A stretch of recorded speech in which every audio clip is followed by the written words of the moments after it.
Welcome to the finance seminar. Before we begin, we are going to share a short clip for you. Check it out.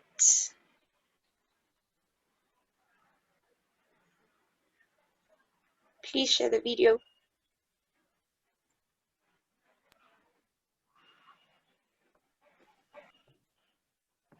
Here at ABASA Wits, we believe that Women's Day is every day. Lead, follow, and in turn create more leaders.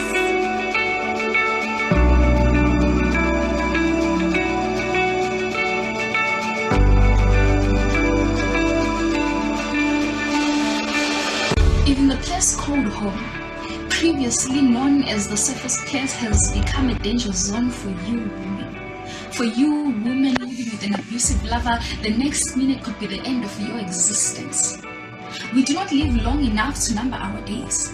Our life expectancy is not a true indication of reality, just a symbolical illustration of complete data analysis. Hence the symmetries, overcrowded by the daughters of Earth, our mothers and sisters, their graves authorized by men who previously claimed to love.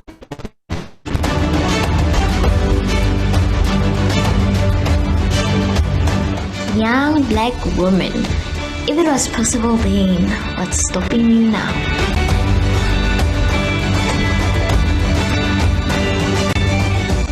On the 9th of August 1956, thousands of women gathered together to petition against the past laws that were put in place by the oppressive apartheid government. Today, we remind of the greatness that can be achieved when women intentionally come together for change. The baton has been passed over to us to continue the revolution and to continue the fight against oppression. May we continue to insist on being seen and not just looked at.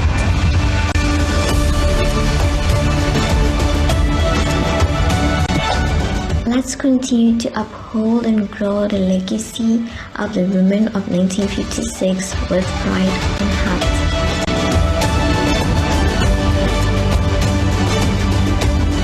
The events that led to the creation of Women's Day first time happened in the 1950s.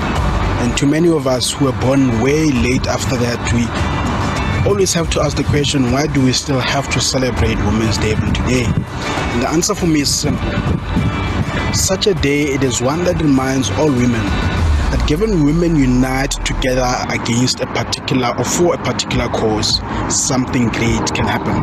And this is the importance of today. Happy Women's Day.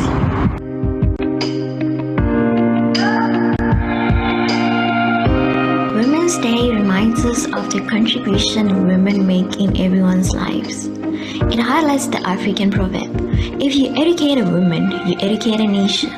Because every time you surround yourself with women empowered, you become empowered and also become inspired to empower others.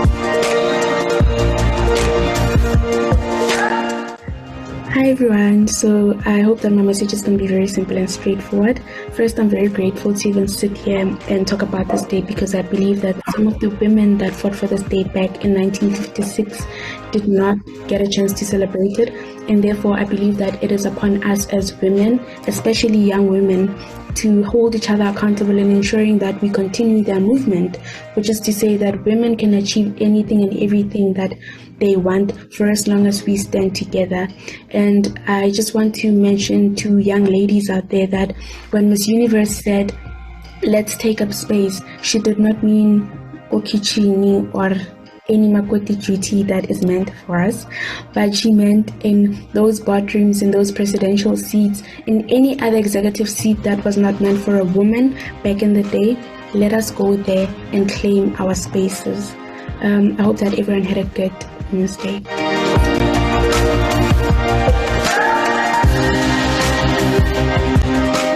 Behind every successful woman are a tribe of other women who have her back, keeping her strong and growing.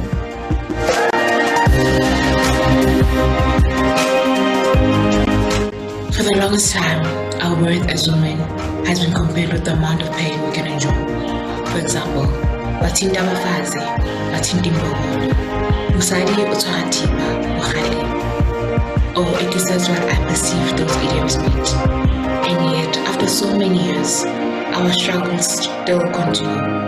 Good Kodwa, the milestones that we have achieved thus far are worth being celebrated.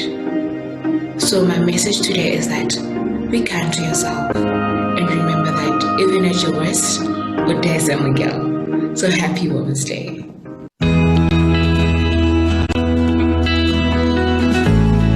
The women of yesteryears, the women of 1956, our mothers, our grandparents, our sisters, our aunts, have paved the way for us.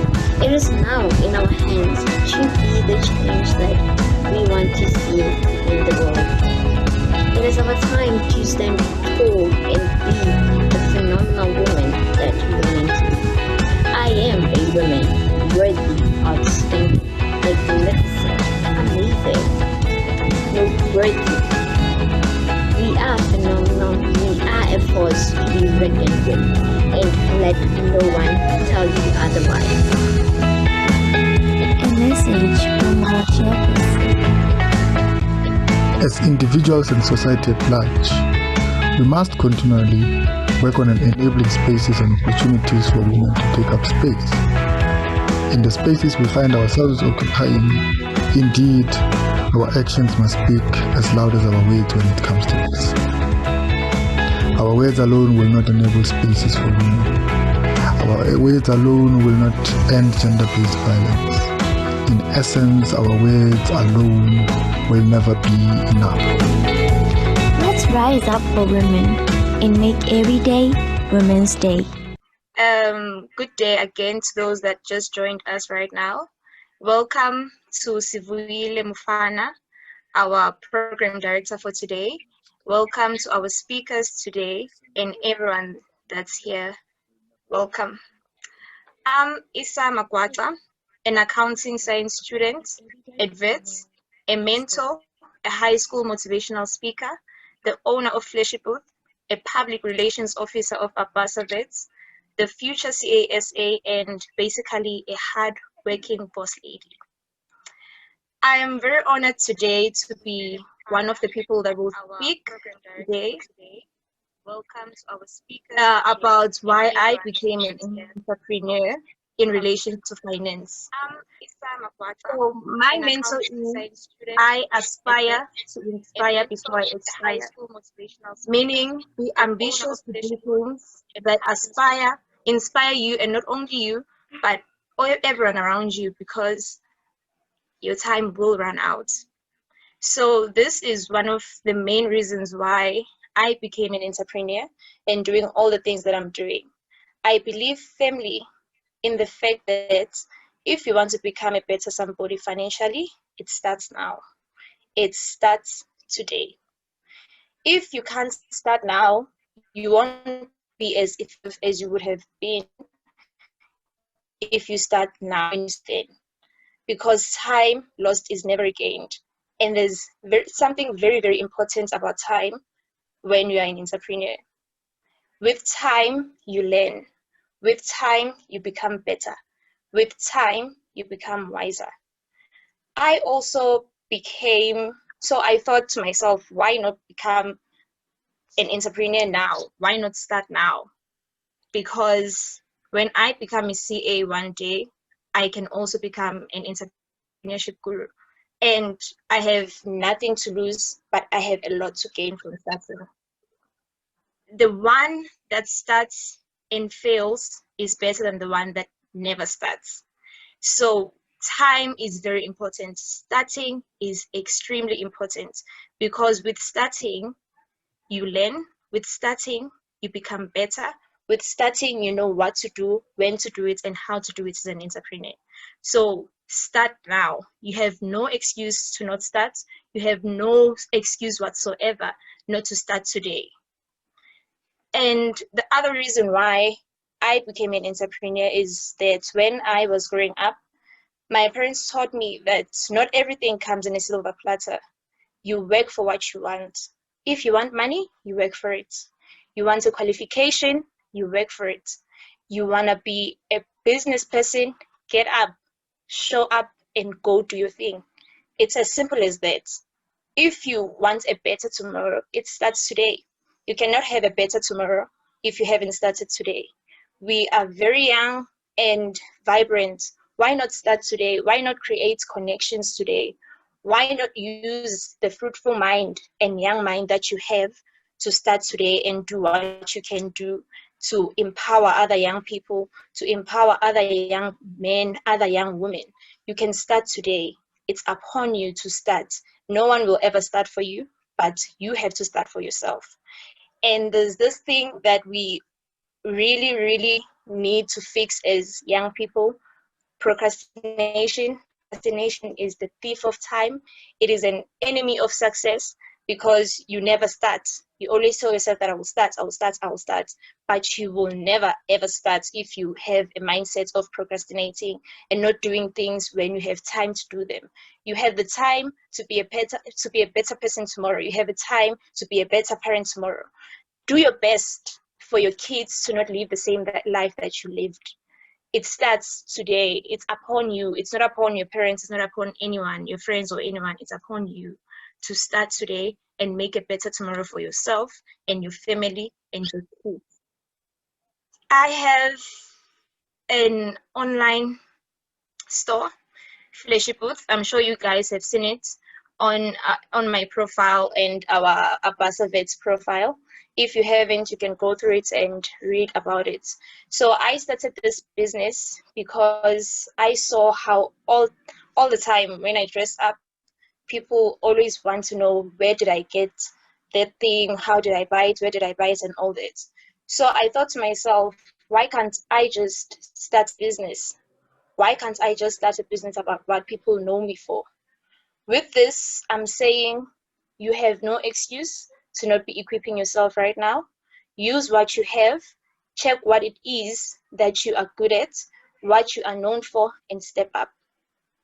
In conclusion, I would like to also leave you with my other motto. It says, talk like a boss, act like a boss, walk like a boss, dress like one, and be one. It's that simple. And also, let me leave you, because of time, let me leave you with this quote by Mark. It says that the secret of getting ahead is getting started.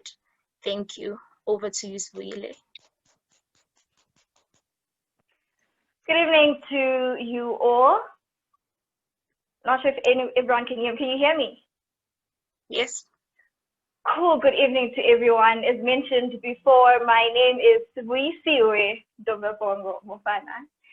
First and foremost, I'd like to extend gratitude towards the ABASA Wits family for affording me this opportunity. I remember when I first posted the poster for the seminar, someone responded with, "Young Black Queens hosting finance seminars. Love to see it."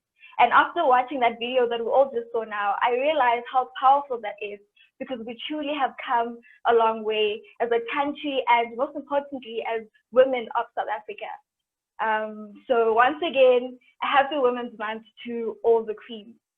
So now let's get to the business of the day. Before we start, I'd like to ask everyone to switch off their mics and videos if you're not a speaker.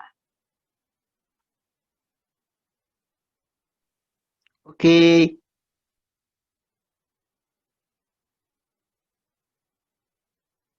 Right. All right. So thank you for everyone for joining us today. I know and trust it will be a very fruitful engagement, and we will all grow and leave more enlightened. Now, I don't know if any of you saw the memes that were posted on the ABASA Wits social media pages, but I related to each and every one of them, from the ones that spoke about loving money down to the ones that spoke about being broke. So I'm one of those people who always have more months at the end of money, when it should be the other way around. I know.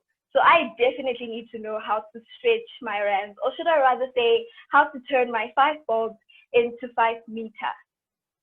So people that who are great at turning 5 bulbs into 5 meters are entrepreneurs, and our first speaker is a high impact entrepreneur, writer, speaker, and an award-winning leader. He's deeply passionate about entrepreneurship and its role for bringing positive social and economic change in South Africa.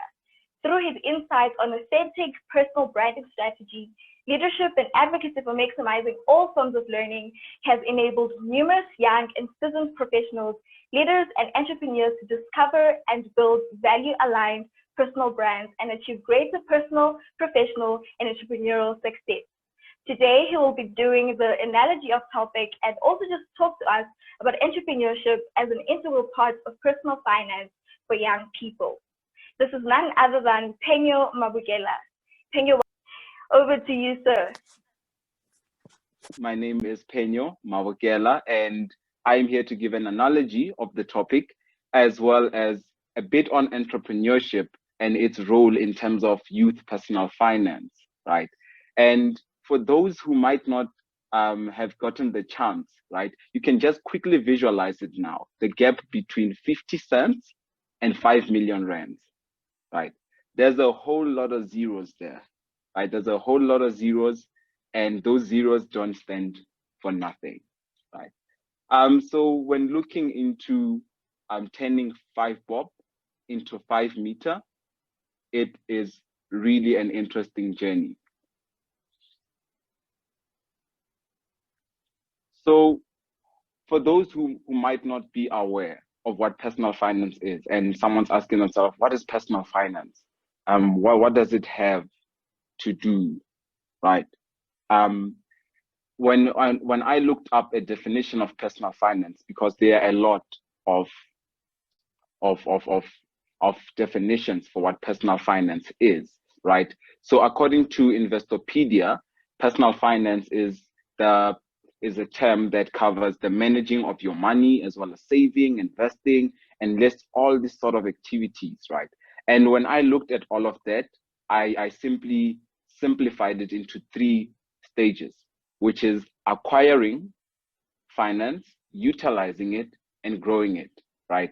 But in your personal capacity and personal does not only relate to you as an individual, it could be your family, it could be in your personal spaces, right? Now, why is it something we should be talking about? Why are we talking about turning 5 bob into 5 meter, right? And the reason for that is that what we think about money, what we believe about money, and how we interact with money, right, will ultimately determine where we find ourselves in the years to come, right? And to put it simply, right, it's the actions and intention that we have about money, they're really not aligned, right? They're really not aligned. And if our actions are leading us in a different directions than our intentions, then we will not be able to get to that 5 meter, right? And this is why this topic of personal finance is very important, especially in the context of young professionals, in the context of entrepreneurs, in the context of the next rich aunts and rich uncles, as I've seen going around social media in different spaces. So in order to be those rich aunts and rich uncles, we need to be able to align our actions and our intentions about money. Now, a couple of questions that are in my head right now, and which I think are questions that might be in your head as well at this moment, is, okay, we hear you're talking about 5 bob to 5 meter, but how do you make money, right? And what does that have to do with thinking about money? You might have seen on the poster or on the program, it also speaks about the relationship with money, right? I don't know, but I've never seen money walking in a mall. I've never had the opportunity to just walk up to money and be like, hey, beautiful, how are you doing? Would you like me to buy you a cup of coffee? But I'm seeing that we're going to be speaking about the relationships we have with money, right? And now there's also a point where we speak about managing money in a crisis, right? I know we've all heard of saving, we've heard of investing, and then we've also had those opportunities where we look at our finances and like, I want to save, but I don't know if there's enough to save at all, right? Or I really want to save, or I was saving, but then this happened, right? So the questions that come to my head when it comes to making money is, what are the different ways of making money, right? What are the different ways of getting this cash, right? And when I look at thinking about money, it takes me into what thoughts do I have about money, right? What are the truths and the myths that I hold about personal finance, right? What is my relationship like with money? Does it even exist? Does money even know that I'm there, right? And when it comes to managing money, things happen, hey? Things happen. And I'm sure you know that anything can happen, especially in South Africa in this time. When you just hear fellow South Africans, you know a lot can change, a lot, right? And that is where I see this topic of today of turning your 5 bob into 5 meter. And I really hope that you are excited about it, because I definitely am, right? Now, to touch a bit on entrepreneurship and personal finance, right? And this to me is very personal, because I'm an entrepreneur, and for that matter, I'm a young entrepreneur, right? And when you look at entrepreneurship at a young age and you're trying to juggle a lot of different things, you see that there are certain things that you come across, right? But there's this thing that I realized: you can't manage what you don't have. You can't manage what you don't have, right? And now, where does entrepreneurship and personal finance, where do they meet, right? Now, here's something that we should all know. The world is full of problems. Problems never end in the world. And that's awesome. Like, that is awesome. It is awesome that we have problems in the world, right? And some of you might be wondering, Phenyo, like, are you okay? Or in the words of the international comedian Mr. Macaroni One, are you normal? Are you normal, right? And here's the thing: for me, problems are what make my world turn around, right? Because entrepreneurship is a mindset. It's a way of seeing the world, right? Through a different lens, through a problem-solving lens, right? And that's where entrepreneurship and personal finance comes together, right? Now, when people look at entrepreneurship, sometimes we think entrepreneurship is about running a business. We think it's about owning a different chains of businesses. But essentially, entrepreneurship is a way of thinking. And now, if we as young people are able to cultivate our mind to be entrepreneurially inclined, to look for solutions and to look for problems, we will really benefit. Now, that is what entrepreneurship is, right? But why should we be happy that there are problems in the world? Well, as entrepreneurs or as young entrepreneurs, right, we know that because problems will always be there, it means opportunities will always be there, right? Opportunities come in the form of problems, right? But now, what do you do with all this information that I'm giving you now about entrepreneurship? Why am I not speaking directly into what sort of business you could be going into and all of that? And it's because like financial management, like all of these things, it begins with the mindset, right? It begins with the mindset. Now, any problem that you can think of now, you can turn it into an opportunity. You can turn any problem into an opportunity. And that is the key to entrepreneurial thinking, right? For one person, they see a bus having left, right? The bus left people. Oh, this is so bad. That bus service is so poor.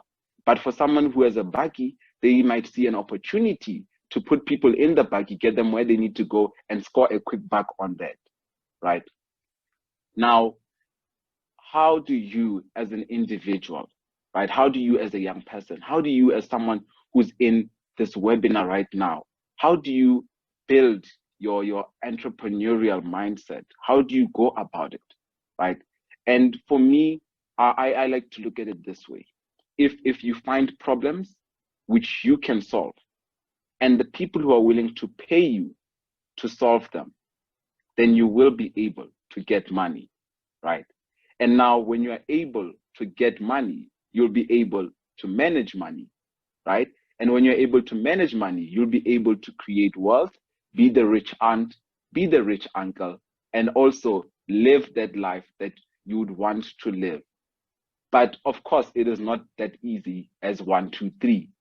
But I believe that with the knowledge that you will be acquiring today, you will be able to find ways to navigate it and be able to win at it. Now, I'd like to bring it together with a quote, right, that I saw at some point on the internet. It says, young people have time and energy, but money, dololo, money, zero, money, nada, money, nil. But on the other hand, old people have money, but they neither have the time or the energy, right?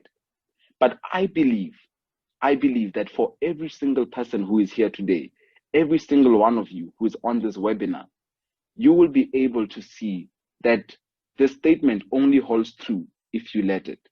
Because there will be the Phenyos, there will be the Sivuyisiwe, there will be the Isas, there will be the Nolutandos, there will be individuals who take it upon themselves to ensure that though I am young, I'm gonna use my time and my energy to make that money and be able to manage it, grow it, and turn my 5 bob into 5 million. Entrepreneurship is very important. But remember, you don't always need a business to be an entrepreneur. It's all in the mind. Thank you. Thank you so much for that, Phenyo. So Phenyo basically came at us for not having money. I know I'm not the only one that felt attacked when he said, you can't manage what you don't have. And I just want to go out there already and draft a business plan, because imagine generating your own income, the power. But with great power comes responsibility, and with having or making money comes having to manage those finances. And our second speaker is going to help us in this regard. You see, we're building here. So our second speaker is Mark Bullock, who has been in the financial services for more than 25 years and has worked both in corporate and as an entrepreneur. He is the managing director of Elisha Consulting and helps fee-for-service companies implement processes. Furthermore, he coaches them through the behavioral change required to create new habits to sustain change. Today, he's going to be coaching us on how to effectively manage our personal finances, because we're going to have money now, as young professionals, and he will share the successes and failures in your journey of turning your 5 bob into 5 meter. Mr. Mark, thank you today, and the floor is yours. Thank you very much. Let me talk about managing money. I think what Phenyo has started with and how he's positioned how we see money actually works nicely into what I wanted to discuss today. So there's a psychology surrounding money. And you might be thinking, but what has psychology got to do with money? Well, it's actually got a hell of a lot to do with money. Every single person has a relationship with money. That relationship has been formed over a lifetime. So let me use an analogy and say to you, let's say for argument's sake, you grew up in a family where your dad always said, oh, no, there's no money for that. There's no money for that. There's no money for that. You will form a belief around money, which will then impact your relationship with money. Now, it might be something opposite to what your father used to say, or it could be very much the same, where you then sort of are in this mindset of you never have enough. So that's where the psychology of this comes in.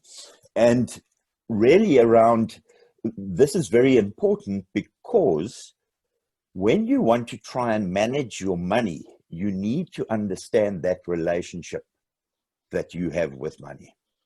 Because here's the thing, I talk and I speak about basic financial literacy.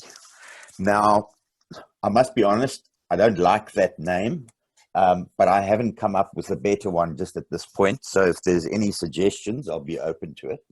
And the reason I don't like it is when I've tested my theory around basic financial literacy by asking people what do they think of when they think about basic financial literacy, generally it comes back with various different answers, but it's all around the ability to do a budget, or how do you spend your money. Now, it's so much more than that, and that's why I talk about the relationship with money, because in the process, what you then get is you get money and you get value. Okay. Now, value is not necessarily the price of something. In fact, I always say, in the absence of value, price becomes relevant. Okay. So how does one learn the value of money? And that really becomes the question when one wants to try and find out how you're going to manage your money. Because if I give you 100 Rand, or I give a 10-year-old 100 Rand, does that mean that they understand the value of money? Probably not. They know what a 100 Rand note looks like, but they don't understand the value of that 100 Rand. What effort has it taken to earn that 100 Rand? What effort or what does that 100 Rand buy? So there's an association. There's an association around the value of money. Now, I always tell the story. My son, Darren, who is 24, he actually turns 25 in November. When he was 16, I'm divorced, and he came to live with me. And I said to him, I want to teach you this lesson. And I said to him, I'm going to give you an amount of money every month. I'm going to put it in your bank account. That money is the grocery money. So I said to him, if you are wise with that money, and you spend it well, and you land up with anything left over at the end of the month, that money that's left over at the end of the month, that's yours. You can have it. But I also said to him, as I said, if by the second or third week you have run out of money for food, you're going to starve. I've still got money. So as harsh as it does sound, I didn't just leave him on his own. I said to him, we sat down, we went in, we created a budget of what he would need to spend and basic things that he would need to pay for with that money. And very simplistically, I said to him, okay, let's assume the money was 4,000 Rand. It makes the maths easy. Let's assume it was 4,000 Rand, so we can then divide it by 4, because there's 4 weeks in the month, and then go and do a shop on a weekly basis. The first lesson is, when you want to go and do shopping, don't go do shopping without a shopping list.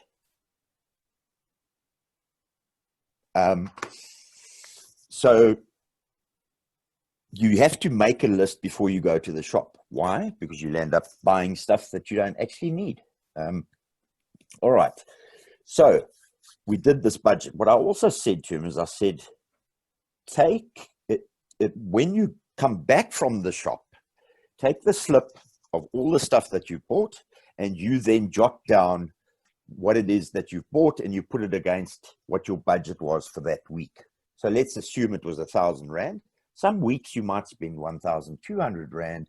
Some weeks you might only spend 800 Rand. So he went through this process. The other thing I said, and I must tell this funny story, because is that he didn't have a car or anything like that. Obviously, he was young. So I would take him to the shop, and I'd go with him to go and do the grocery shopping. And the first 2 weeks, I would go with him into the shop. And the third week, when I took him to the shop and I was getting out of the car, he said to me, Dad, where are you going? I said, well, no, I'm coming into the shop with you. He said, no, because you put stuff in the trolley that we don't need. So you must just stay here in the car.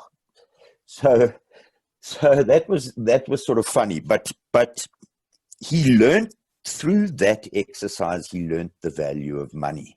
He learned how to operate and how to work with that money, okay? Which we assume that most people have the ability to do that. And that assumption is very, very far from the reality.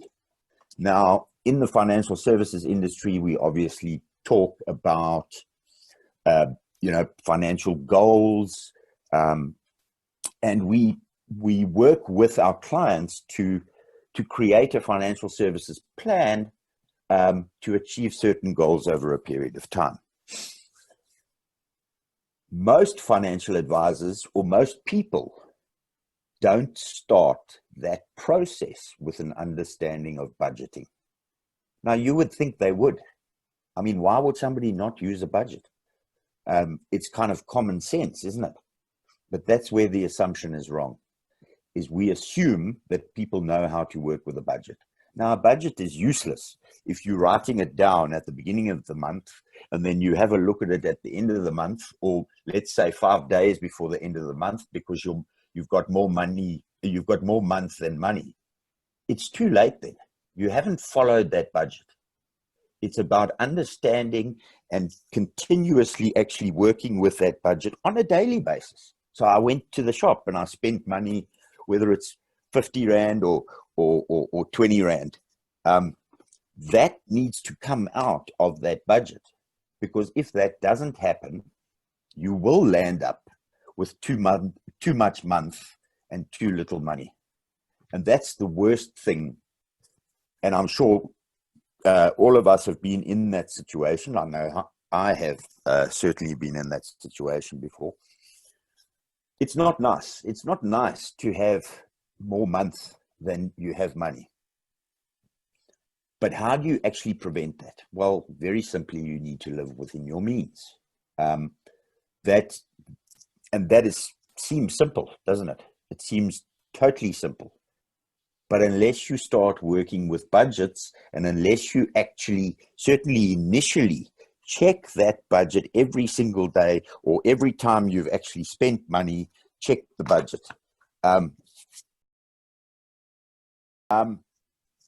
So coming back to what I was saying, the key to becoming and creating wealth is getting to a point where your money is working for you. You are not working for your money. That is wealth. That is when you have achieved financial freedom. That requires daily work on your finances. I think one of the biggest challenges in the world today that we face is we live in a world of instant gratification. You don't have to wait to get that car. You don't have to wait to get the cell phone.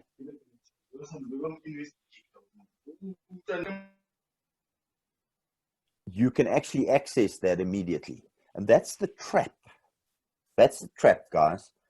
It's so easy to fall into that trap. I know of a scenario where students are coming out of university.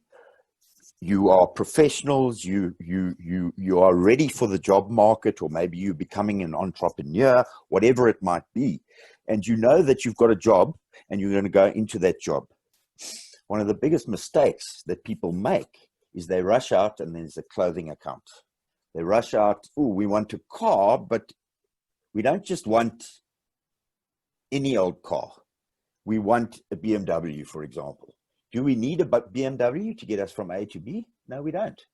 But it's this instant gratification, the sense that we need to illustrate our wealth by the things that we have. That's not wealth, because when you are sitting in debt and the bulk of your salary is going towards paying debt, you are not wealthy. You might be earning, even if you're earning 100,000 Rand a month, 200,000 Rand a month, but the bulk of your income is going on debt, you're not wealthy. The bank owns everything. Your money is not working for you. You are still working for your money. And I want to leave you with that thought, because I think I'm out of time. I want to leave you with that thought. When your money starts working for you and you stop working for your money, you have reached the pinnacle of creating wealth. But you need to work on your money every single day. And you need to prevent yourself from going out and creating debt, because debt will prevent you from becoming wealthy. I'll leave you with that thought. Thank you very much. Thank you so much, Mark. I'd just like to remind everyone again to switch off their mics. If you're not a speaker, can you please switch off your mic and your video? Thank you. And once again, thank you, Mark. I just wish my father was not in this Zoom meeting, because I know he's going to be texting me after this and say, I hope you were listening, especially with the example that you made, because last month I wrote him a very long, passionate text requesting an increase in my allowance. Bold of me in the middle of the month, in the middle of the year rather, I know, but if you can't negotiate allowance increases with your parents, how are you going to negotiate salaries with your future employers, right? It's the little things we practice and experience at home that affect our entire outlook on life. But on a serious note, our backgrounds truly influence the core aspects of our adulthood. And coming from a place of lack, which is a reality for a lot of Black people, can affect the relationship we have with money. And Mark mentioned that people like to illustrate wealth with the things that they have, and that is true for a lot of people as soon as they get a little bit of money. Our next speaker is going to unpack this for us, and she is, amongst a lot of other things, the CEO of Ghana Investments, a family office conglomerate. She is tasked with executive management and financial oversight of the family's hospitality and agricultural interests. Ms. Ngatego Khoza, welcome, and you may take over, ma'am. Thank you.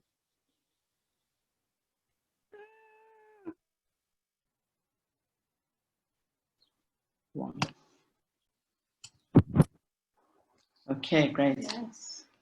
Thank you very much for this opportunity to speak to everybody, even though it's happening online. I'm hoping that one of these good days in the future, I'll meet some of you in person, and hopefully we will be all in touch on the highways and byways of the digital media space going forward. So the premise of my presentation really is founded and layered on the premise that money is but an enabler. Whether we already have it or whether we are constantly seeking or chasing it. Money is not finite, and in many cases, it's never going to be enough. So this is all depending on your personal belief system, your upbringing, your exposure, your outlook on life, and your reason for being. This also depends deeply on how your personal values and life experiences play out. So in terms of my presentation, this is what I'll be looking at. I'll be looking at why are we here? The origins of lack, where does all of this come from? And then the lack in the boardroom, the lack that we have in our financial institutions, the lack that we have in our private lives, and then thereafter we answer the question, where to from here? And we conclude. And I think it's going to dovetail very nicely with the other presentations that have gone before me. So I'm very excited about that. So why are we here? So we've already spoken about money being an enabler. So why are we here? Lack is a state of deficiency. It's a state of not having. It's the absence of abundance. This is where we come from as a people, as Black people. We come from a history of colonialization, of apartheid, of slavery, of oppression, of suppression, you name it. Globally, people of color have always been perceived as less than. We've always been perceived as undeserving, perceived as lazy, perceived as people that always have a begging bowl outstretched, waiting to be given, waiting to be fulfilled. We were always suppressed and made to believe that we need to always be grateful for the little bit that we are given and the little bit that we are allowed to have. This, as we know, is not the status quo. So now we move on to the origins of lack. So lack is really that state of just not having enough. So scrambling around to see what we have that we can share and to see what is it that we deserve. And in South Africa, with apartheid, we were thrust in the middle of lack. With apartheid, you were told, you will not live here, you will not work here, you will not farm here, you will be educated this much, you will get this much healthcare, you will farm here, you will be housed here, you will rent here, you will sit here, you will sleep here, and you will carry this permit wherever you go, the Dom Pass. So this is our history. And our history then unfolds and we find ourselves where we are. We were colonized, we were enslaved, mostly not just physically, but mentally. But as we speak now, we are slowly being unshackled from the slavery. We are being shackled from being physically and mentally enslaved. So we are trying to leave this era behind. We need to leave the era behind of blaming, lamenting, complaining, judging, wishing, and dreaming. At every point saying, if only this, if only that. And now let's move on to what happens in our boardrooms. So in our boardrooms, we tend to treat each other as Black people, to say, if I'm the only Black person in the room, I'm special. Why am I the only Black in the room? Why? You are not special. There is a problem. I can assure you that there are enough talented and educated individuals in South Africa that can fill those boardrooms as executives. Just amongst you, as we speak now, we're busy building that pool of people that can fill those spaces. The slow pace of BEE and the lack of enforcement, it's very limp-wristed. Very little is being done. Very little movement is happening. We are not going anywhere with BEE. In our boardrooms, as we speak now, there's a lack of trust amongst us as Black people. You always ask yourself, who does this person think they are when they speak out in the boardroom? Does she think she's smarter than me? This is all the madness that is brought about by the state of lack within the boardroom spaces that we're in. And so we move on now to the state of lack that we find in our places, in our financial institutions. You should try as a Black person to try and apply for funding. I didn't catch that. Could you try again? Ooh. Okay, I think my Siri is acting up. Okay, so if we look at the lack of trust that we get from our financial institution, finding money as a Black person is very, very onerous. You'll be asked, do you have at least 5 times cover for the amount of money that you're asking? The reason why you're asking is because you need more. So for them to say to you that, look, you need to have 5 times the amount of money in the bank in order for us to give you a fifth of what you're looking for, really doesn't make sense. As Black people, we are exposed to this on a daily basis. We are being told that whether you have a strong balance sheet, whether you have a long-standing, consistent track record of good behavior with your banking and your accounting, your loyalty, your long relationship with your bank, it really is not worth very much. Once again, this speaks to a lack of trust. There is a thought process that you will be running away with the money. You will take the money and run. But we are all business people here. We are trying to grow. We are trying to expand. So the journey to growth and expansion is very long and very steep as a Black person. And moving on to lack within our, let's just see if we can move to the next slide. Oh. I'm trying to move to our next, the lack of the lack that we have in our personal lives. This is at the point where we need to stop thinking that in order to have something, we need to be better than the next person. We need to be able to elevate each other in terms of celebrating Black excellence. We need to recognize it. We need to applaud it. We need to encourage it.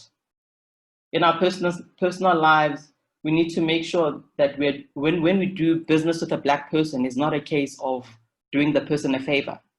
The person is there. Okay, let me see if I can resume this share. It's really not responding. Let's see. Okay, so I think that's where we are. So, so we need to really eliminate this thought process that if you give a Black person a job or a piece of work, that you're doing them a favor. We need to address this individual state of lack, the mindsets that we have. We need to keep trying. In our personal spaces, we need to stop saying that, you know, there are no resources. I can truly say that resources are now available, whether it's a student loan, it's a bursary, it's a scholarship. Various sources of funding are available to us. Times have changed. What we need to do as Black businesses is to create more of these, more scholarships, more bursaries. So where to from here? We need to decolonize our mindsets. We need to factor in that mindset of abundance. The fact that somebody else has doesn't mean that I have less of anything. There's enough for everybody to go around in terms of abundance. When we do business with people, I think we need to also stop asking Black people if you're doing business with a Black person for a discount. The discount must be offered to you, whether it's a bulk discount or a repeat business discount. We should value the service as well as the goods that we're buying from each other. This is the time where we need to refer each other as businesses. As I sit here and I think of the young people that are listening at the moment, I wonder to myself that from the people that are listening right now, do we maybe have the makings of the next Deloitte? So a group of you could start a legacy firm, which would be another SNG, another Sikela Kadiso, which will surface from the union of students that are amongst yourselves. As I was saying before, we need to make sure that we refer each other's businesses. I think a good example of this is Brown Sense, which is on Facebook, where Black business people are referring each other to each other's businesses. If you see excellence, you post it. I had this good experience. If you're looking for so-and-so, try this business. And we need to get to a point where we are able to do that, to try new businesses, try new brands. In terms of new designers, we spoke to the entrepreneur earlier, who's also designing clothes. Why can't we support the local brands, make them desirable brands that would become like the likes of Gucci and Prada? Why not? I've already spoken about asking for discounts. If you're not going to ask from any other business, why are you asking from the Black business? We need to ensure that that stops completely. We need to make sure that the people are paid for the value that they bring. Generally, we need to look at and remove all blame and bitterness that we have with our relationship with money. We should rather seek to grow from here, grow from where we stand, and say, what can I do now? And not sit back and say, if only I could have done this, if only my parents could have done that, if only this institution had given me this, or if only I had more funds, I could have done this. Let's all move on from here. Another thing that we need to do as business people, another thing that we need to do as business people is also to make sure that we give each other a leg up, to pay it forward. Paying it forward meaning that you do something for someone else and you don't expect something else in return. So lifting as you rise. We need to overcome our struggle, our mental struggle as South Africans. And we need to stop looking for repatriation to say, you need to give this back to me. We need to stop doing that. We need to stop relying on grants and nothing else, and that's our whole lives. We need to say, beyond the grant, what can I do? We need to stop asking to be housed and say, how can I start working towards building my own home? And another thing that's always happening within our spaces is that when we see a Black person progress and they move to a better life, a better neighborhood, a better school, have a better car, we tend to label these people as sellouts. This is completely wrong. We need to celebrate such successes. And as opposed to having that bring that person down syndrome, rather ask, can this person assist me to also get to that level and also be great like they've been great? And how can I better myself? And to conclude, okay, my conclusion slide is not coming up. Okay, so to conclude, yeah, we need to look at our mindsets, reevaluate our mindsets and relationship around money. We need to educate, we need to uplift, we need to validate our people, we need to validate our businesses, we need to ululate, become very happy, to congratulate, and stop looking upon disdain to any Black business that is successful, and to frown upon Black's excellence with accusations and suspicions of fraud, corruption, nepotism, cronyism, favoritism, and dishonesty. Not all Black people play in that space. There are many hard workers amongst us, many honest and ethical business people amongst us. And to do all of this, as Mark was saying, and Phenyo as well, we need to start with ourselves. So I would like to leave you with these few nuggets that, for me, they've helped me a lot in terms of my personal and my business life. I've got 2 slides that I'd like to share with you. The first one, we spoke about being broke. What is it as a personal takeaway that I can do to refrain and stop myself from always being in the state where there's more month than money? So you need to set your own goals. You need to stop blaming others, stop making excuses. You need to stop abusing credit. You need to build on your savings. Even if you're saving 10 Rand or 100 Rand a month, you need to start saving. You need to stick to a budget. Mark spoke about that. And then you need to stop wanting to impress others. So driving that BMW when it's not time for you to drive the BMW. And we need to know how to invest, learn about investments. And then we need to make sure that our spending habits are very healthy. And then we also need to invest in ourselves. So that means educating yourself beyond this first degree that you'll have. We need to move beyond that. So what else can we do in terms of supporting small businesses? Very, very small things. It won't even cost you a cent. So not even that 50 cents or that 5 meter that we're looking for. It will cost you absolutely nothing. What can you do to support other small businesses and uplift each other from a state of lack? As you can see, very, very easy things that we can do. Just liking their post on social media, tagging them, commenting something good about their service, sharing their post, commenting with even a mere emoji, posting a picture of what you receive from them in terms of a product. If you bought something, send a shout out and just leave a review, because that really helps to promote the next business. So with that, I would like to encourage all of us to look at that paradigm shift around what is it that I can say about my relationship with money, and how do I move from a state of lack to a state of abundance. Thank you very much. Thank you so much for that, Nkateko. That was beautiful.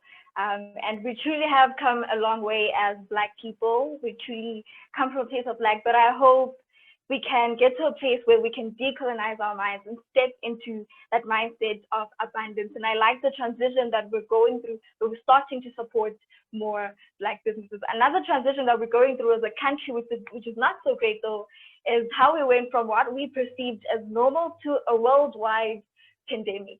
And people have seen a lot of retrenchment and things have just been hectic. But our next speaker is going to tell us how we can remain financially healthy in times of need and crisis.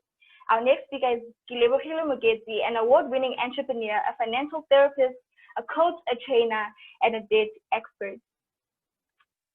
Sivuyisiwe, over to you. Thank you so much, Program Director. I'm very honored to be here. without wasting much of your time, I've been asked to talk really more about how to find your financial health during this financial crisis. And Kanyisile asked me to really share a little bit about myself and my own financial journey. So I guess that I'll be telling a little bit more about that. And I thought of sharing something or some insight from my book, Money Bucket Holes, because there are two elements that I need to emphasize on, which is my life journey and also how one can turn their 5 bob into 5 million. They are both entailed in the very same book. What I will do is I'm going to share a screen and quote some of those. Are you guys able to see my screen?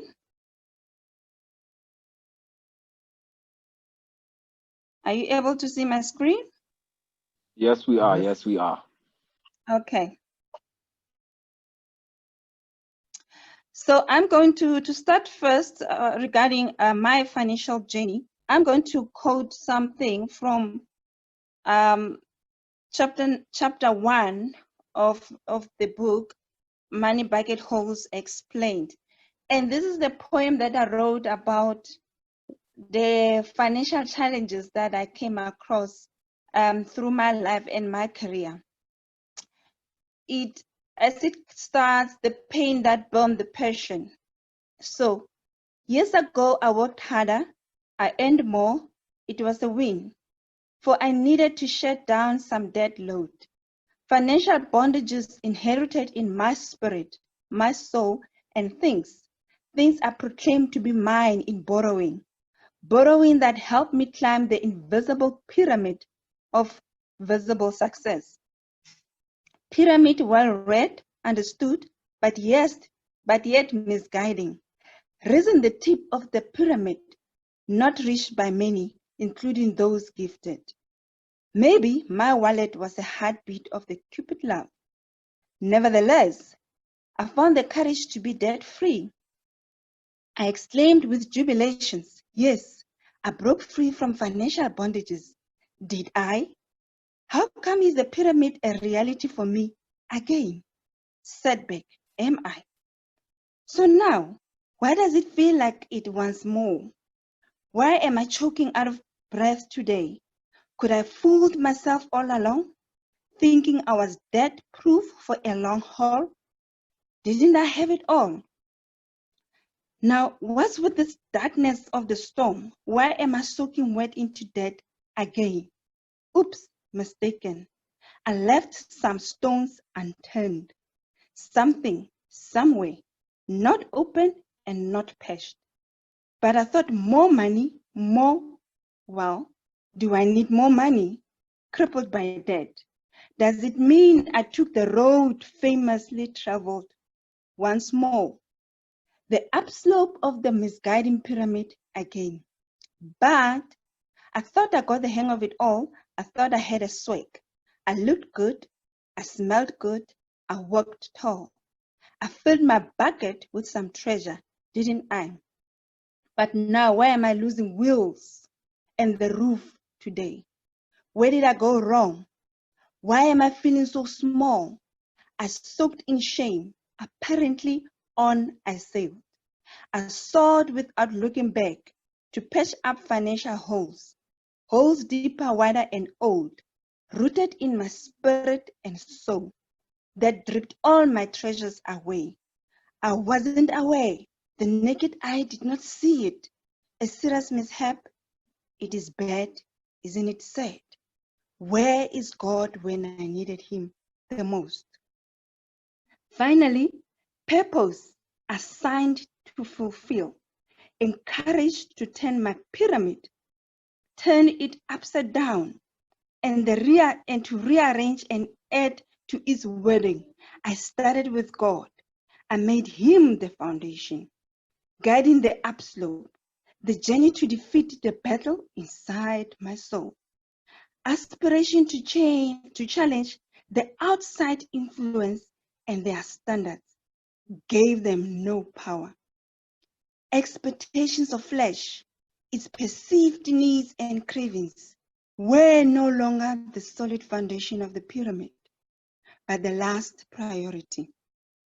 I followed with insight, not by sight.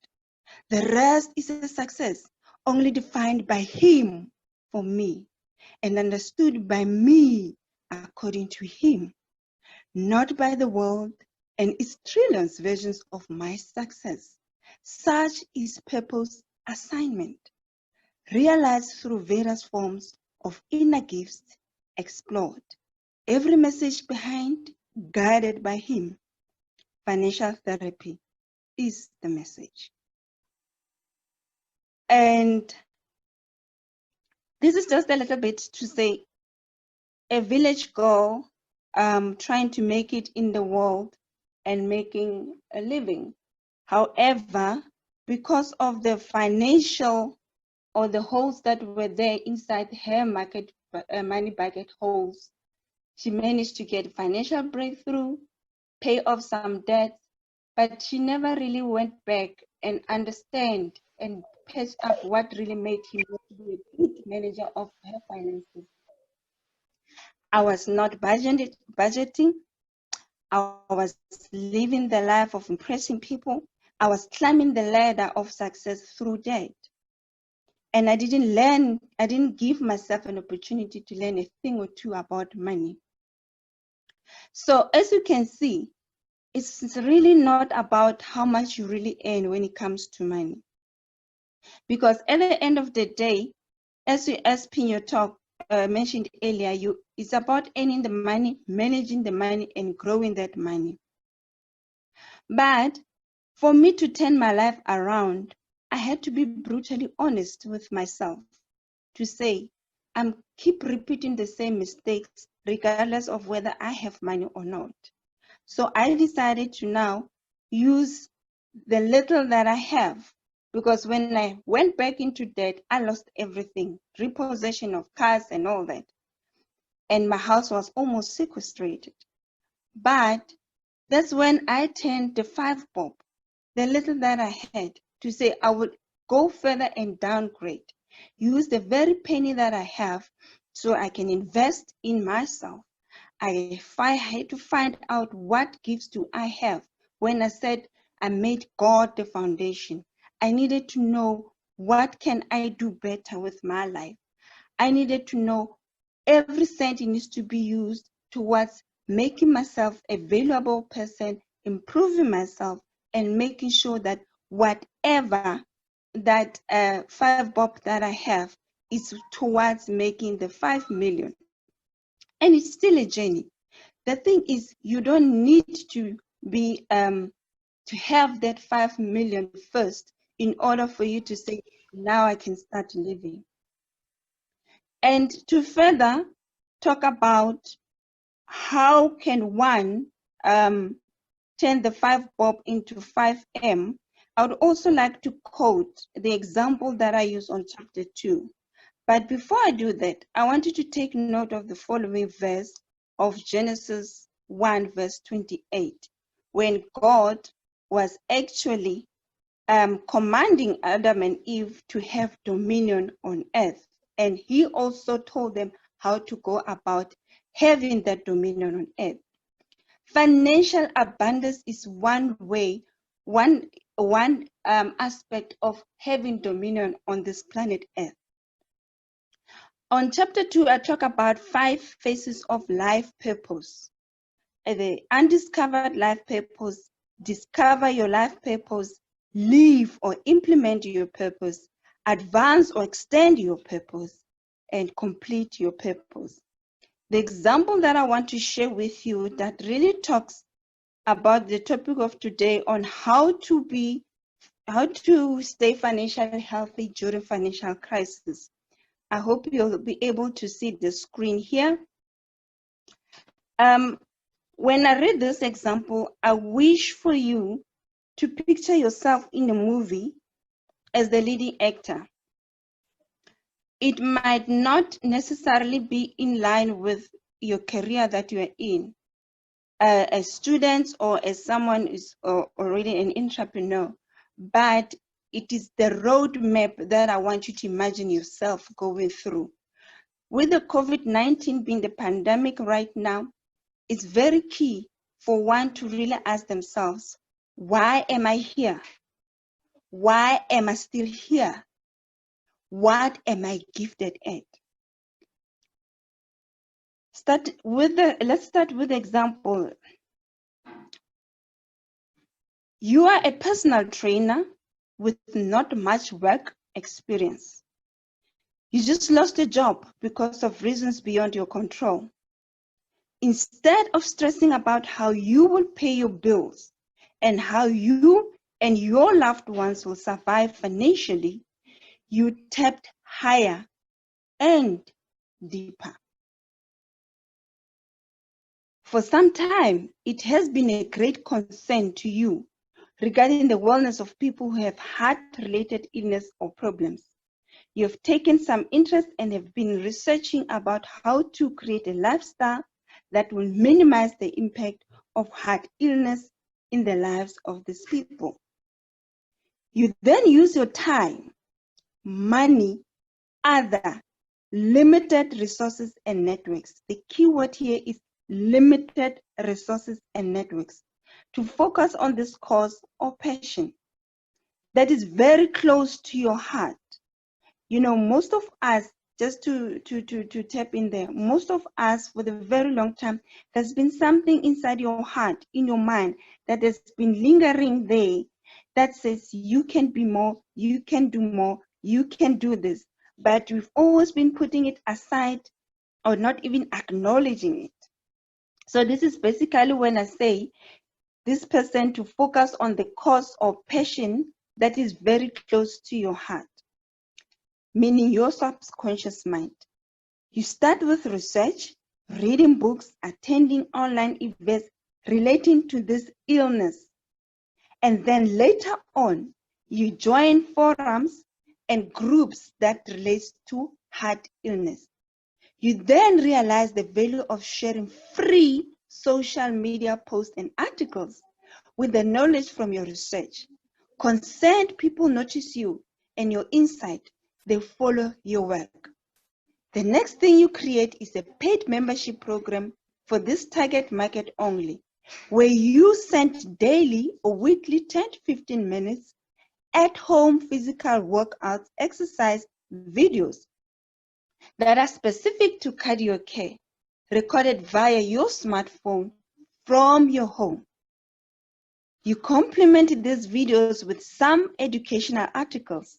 Before you know it, you have a huge database of clients and you are creating paid monthly or high-end monthly programs. You have published books or ebooks about prevention and management of heart-related illness. You have also expanded your network and affiliation to create multiple sources of income and value add. Networks with heart surgeons, nutritionists, psychologists, and counselors, yoga instructors, healthy food manufacturers, to name but a few. Can you see how the person who's now lost their job has turned around the situation and used their own unique gifts, use their limited resources to advance and turn away their career? Now, future plans, thinking now beyond COVID-19. How about buying a property somewhere in the bush?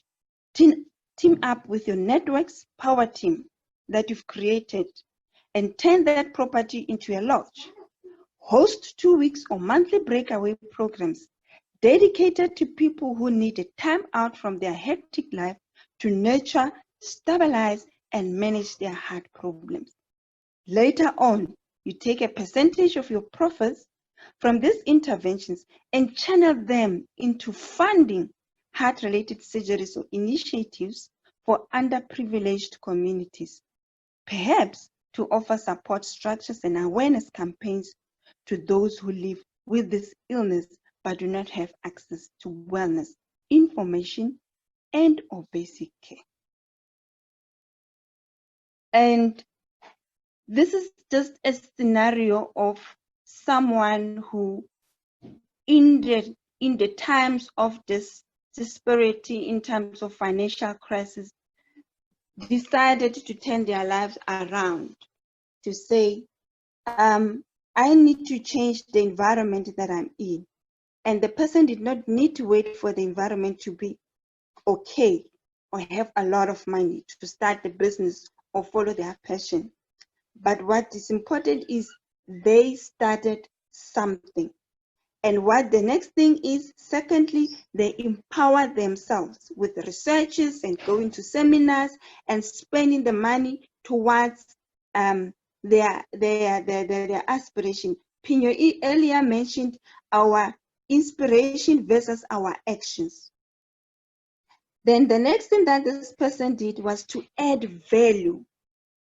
It's very key that you focus on adding value first. Ask yourself, how can I serve the world? What do I have that the world needs or what somebody else needs? The moment you do that, now you become a frequency and you're channeling that frequency to the universe. To me, I say that is pay yourself first. The moment you start adding value, you are paying yourself first. And that's how you create a room to receive. The next thing that you do is, because you added value, that was your business funding in its own, because now people followed you. It was not much of a hassle for them to start buying into any service, paid services that you can bring on board. So some businesses, some people are stuck in starting business or growing their business because they are so into getting finance from the bank. Start adding value, you will attract abundance. Now, the thing that I like about this specific scenario is, don't be a generalist. Your gifts and your purpose will make you unique naturally. It's a question of nurturing it. And now, the person also made a recurring income through membership. This is now the power of creating passive income for something you are passionate about that is very easy for you to replicate. The person also expanded the networks. They say your network is equals to your net worth. With specialists, various specialists that are indicated on the scenario. They also have a room and a dream to think beyond COVID-19 instead of worrying about what COVID-19 is taking away from them. Of establishing a breakaway high-end product that is going to be very targeted to a niche market, going back to not being a generalist. The purpose, now the person has the ability. One of the speakers says, you cannot give what you don't have. You cannot manage what you don't have. Now the person is living a purposeful life at its best. They have a platform to give back to the community and serve their purpose. So what did the person do? One, they became fruitful. If you were to go back to Genesis 1:28, how did they become establish a dominion? Firstly, they became fruitful, meaning they took the seeds. The seeds is your talents, your gifts. They turned that into a profitable business venture. They became fruitful, and they nurtured that seeds to germinate by researching and empowering themselves. Secondly, God says multiply. Then how do they do? They had seminars, they had videos, they have programs, they've got memberships. That's how they multiplied and replenished what they were to serve. And they expanded the value. And lastly, God says subdue. Subdue, it means now you become an expert in what you want, you are very passionate about and good at. To wrap it all up, all I'm gonna say is, as a way forward, wherever you are as a student or you are an entrepreneur and you feel stuck, or you think that this qualification that I'm busy with it looks like it's not going to take me anywhere. Think outside the box. If you've been in and out of businesses, you have so much skills. Write a book. Write a book about your field. If you are in accounting, go and interview the best people, CEOs of the best companies in auditing, and write a book about auditing. Publish on Amazon. Make money. Create a voice. Make yourself that valuable person so that you can have a higher voice and differentiate yourself in the market. Offer your services as a private tutor for accounting. A lot of parents now are stressed about their kids not being able to catch up with their subjects. Use whatever skills that you have and your passion and your qualification, and just reinvent and disrupt yourself along those lines. If you're in business, for instance, you are installing solars, write a book about installing or how the basic maintenance of solar installation for your clients. It's some way that you can create even a course online on how to manage or maintain your solar installation at home without even having to call an expert. That is how you can replicate the business model that you are in. Digitize your business. E-commerce is an in thing. The 4IR at its most advanced stage, step into the 4th IR. You find ways to input that into the business model that you're in or your career. Secondly, if you are in debt, secondly, you need to have a serious relationship, brutal, or an honest interaction with your own self to say, how am I really using my finances? Am I budgeting? Am I saving? Am I using credit to climb to acquire things? You need to be brutally honest with that and acknowledge them in a manner that you will say, now this is where these are the holes that are inside my money bucket. I need to close that. And if you are in debt or you have bad credit rating, find an expert. Don't go and ask someone who does not know anything about debt or money. Find an expert. I'm a debt expert. I'm a debt expert, and even though I have authority to deal with debt, I'm debt expert because I was also in debt. I know the pain. Find someone who can help you deal with credit and debt. And by the way, did you know that most of the unsecured debt that you have not paid for a very long time, prior to 2017 to be specific, some of them, I personally as a debt expert, I can write them off if I'm to find out that they are eligible to be prescribed. Most people go under debt counseling not knowing that probably 60% or 50% of their debts, they are actually prescribed. And that means they are not over indebted or they are not legally bound to pay that debt, is owed debt. So before you think of negotiating your debt with your creditors, think of a debt expert so that they can align and empower you with your consumer rights. The other thing is find financial support. A person who is an athlete, a person who is specializes in any field, a chef or whatever, they always have a motive, someone who holds their hands, be it a coach, be it a therapist, or be a mentor. And you don't need to be going through a financial stress to start saying, I need a coach. They say prevention is better than cure. As a student, make sure that you shift your mind so that you don't repeat the mistakes of the past generations. Make sure you align yourself with people who specializes in money or are experts in money, be it in debt, be it in financial planning, be it in financial coaching. The last thing is make money.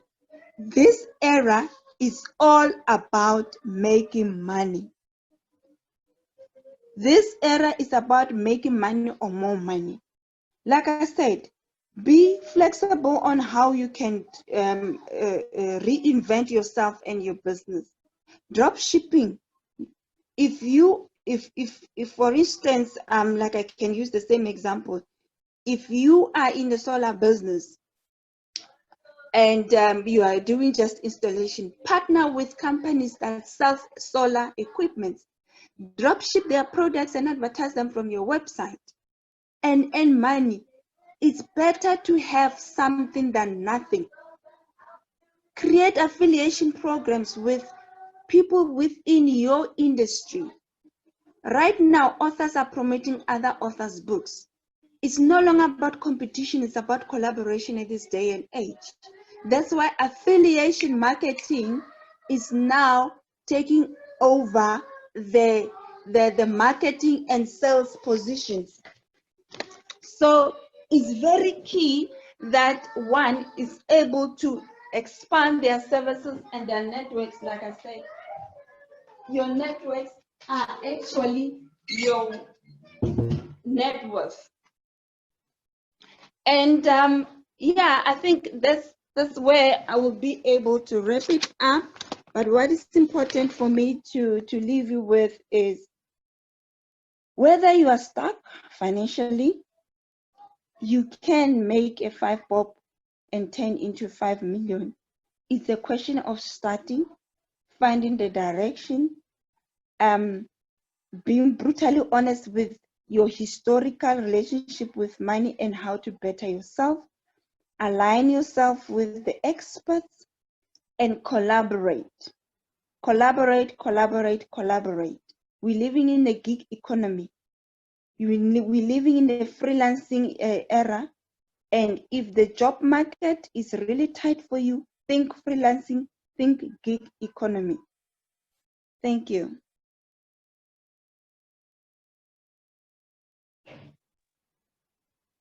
Thank you so much, Kirebohila. Thank you to all our speakers today. I have learned so much, and I've taken down so many notes that I know I'm definitely going to be posting on all my social media pages after this. And I'm just going to say a couple of my favorites. The first one, which is still an attack, I feel is an attack, is you can't manage what you don't have. Secondly, problems give rise to opportunities. The key to creating and becoming wealth is to get to a point where your money works for you and not you working for your money. You're not doing a Black person a favor when you give them a job. We need to decolonize our mindsets and step into a mindset of abundance. And this era is about making money.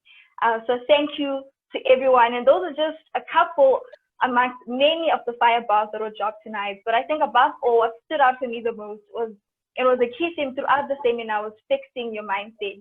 It truly all starts in the mind. And as Phenyo said, entrepreneurship is a mindset. Katego said, abundance is a mindset. So if we fix our minds, we'll be able to be more intentional with the way we deal with money and have a way more healthy relationship with money.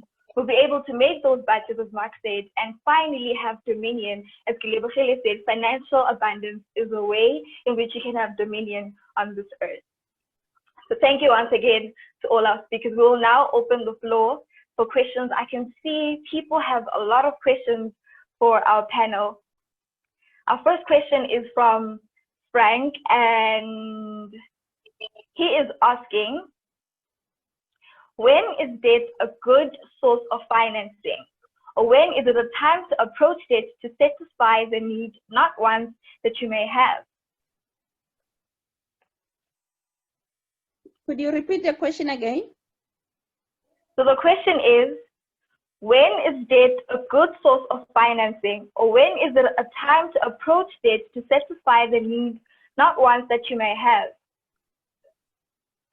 Oh, okay. True, I like a question like that. It's very key to note that there is a good debt, there is bad debt. Good debt is a debt that you acquire to achieve a goal that would advance you or your life or for your loved ones. A good debt is a debt that can help you generate a compound interest that will be more than the compound interest that you'll be paying towards that debt, be it on the short term or in the long term. For instance, if you take credit card to invest in buying a property, the property that is going to generate positive cash flow, not just because you love the property and want to be investment. You've done thorough work around that. Positive cash flow, and it's a property that will also have an element of capital growth. If you decide to take credit card to buy something in cash instead of buying it on HP is like buying a fridge on credit. So that is good debt, taking debt to pay towards your education. But bad debt is mostly unsecured debt for clothing, for consumables, credit, store cards, the things that are not really there to advance you or advance your financial state or your future plans. I'd just like to also add that debt needs to have a start and an end. So you need to know how long are you taking that debt for, and work very, very hard to actually settle it as soon as possible, because debt is expensive. So debt needs to be enabling you to get to a point where you can pay it back and then make more. So it needs to have an effect of adding to what you already have. I think I'll also step in a bit there. I'll just look at it from more of an entrepreneurial angle, in terms of like using debt to fund a business. Like Nkateko said, it has to have a start and an end. And the same as Kilebogile said, it needs to be something used for something that will be able to generate income. Because I think with debt, right, you don't take debt when you don't have the means to pay it back. So for instance, if I run a business and I don't have consistent cash flow that will be able to service that debt, then me taking the debt automatically puts me at a disadvantage at a future time. I mean, when we look at debt, it takes you up at this moment, and then if it's a curve, it would be going upwards where you get money, but in future as time goes, it will get to a point where you need to pay it back, which is gonna go more of a downward spiral, right? And the game is to make sure that by the time it gets to the point where it's taking a dip, you would have already taken that curve a bit higher, so that when it takes the dip, you have something left, which would be the extra money that you earned on the debt that you took on. If I may, I'd also like to jump in there. I think what is important also is understanding your debt. So when I say understanding your debt, understand what the interest rate is. So because that's your cost of your debt. Understand the terms and conditions of that debt.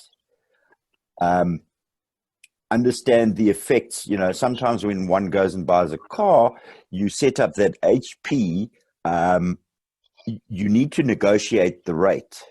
You need to actually understand what are the terms and conditions, because some debt or some car finance, for example, if you pay it off earlier, it could be detrimental. They could penalize you by charging you additional interest. Understand the terms and conditions from a surety point of view. One of the biggest things with people in small business when they acquiring capital from a bank or an institution, fundamentally they sign personal surety, which creates a bridge between the business and the individual. Understand how those things work.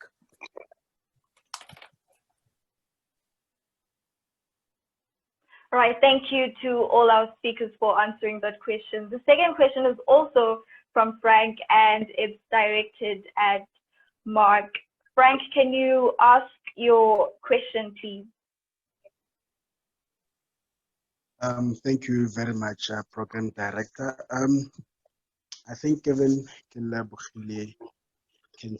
step in as well. So my question is, as a student, how can one build a credible credit score? Because, you know, when you need some form of financing, right, for whatever reason, you need a good credit score, and that gives you better rates. So as a student, for someone who's in first year, second year, third year, how can one build a credible credit score? Okay, thank you for the question. There are different, sorry, there are different metrics to be taken into consideration. I deal with this on a day-to-day basis as I assist people to repay their credit. Being proactive about it is to say, first thing you need to understand that you need to have some sort of credit. Hopefully it's a good one to start to building your credit profile. So not having credit at all, it also against your credit rating. So when you start building your credit, it needs to be like a credit that will advance you. Secondly, you shouldn't overcommit yourself with lots of loans. If you've got a lot of loans in your credit report, especially with bigger loans, micro loans, leaves micro loans and personal loans, is not really that good. Secondly, you need to balance different types of credit as you need to, not for the sake of just taking it, as you need to. So a balance between a revolving one loan and you know, maybe a stock card, it needs to be balanced. It shouldn't be like all loans, having a lot of loans as compared to revolving credit. If you have a revolving credit already, try to spend at least 30% of that balance of your credit, or maintaining that way. You are telling the creditor that you are very disciplined in managing your credit, meaning you don't max out your credit card. So if you are able to do that, is one way of maximizing your credit score. And the other thing is, if you have a revolving credit that is like you've opened it long time ago, but you've paid it up, don't close it. You can throw away the card and say, I'm not going to use it, but don't close it. Just leave it open there for creditors to see that you are disciplined. So you are disciplined in managing revolving credit. And when I say revolving credit, I'm saying like a credit card and your like your game cards and stuff like that. So there are different metrics around it, but at the end of the day, don't overcommit. Don't take a lot of loans.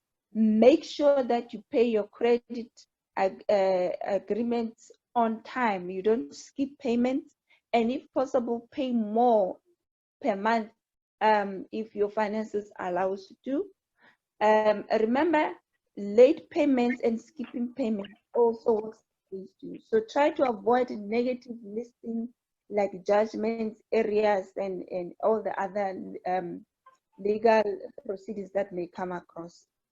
Debt counseling is also one thing that affects your debt, your credit rating.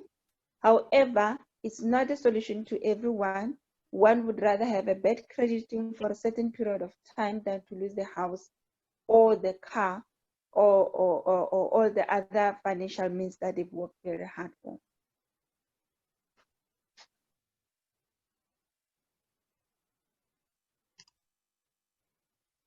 All right, thank you, Gilebo. Can Mark also just answer the question? if you have anything to add. Yeah, I think Kelebogile actually answered a lot of the stuff that I would say as well. I think the one thing that stands out for me is it's about discipline. Don't pay late. Don't take the credit if you can't afford to keep up the absolute minimum payment required, because the moment you start paying late, the credit reference companies or the ITC, they note that. So when somebody draws a credit rating for you, if you're a late payer, it will reflect there, which is a negative for you if you are trying to get credit. Kelebogile also said is the spread of debt. But if you are wanting to create a credit score or a credit record, I agree that, open a store account, but don't use it. Just keep it there, or spend some of the money, but understanding that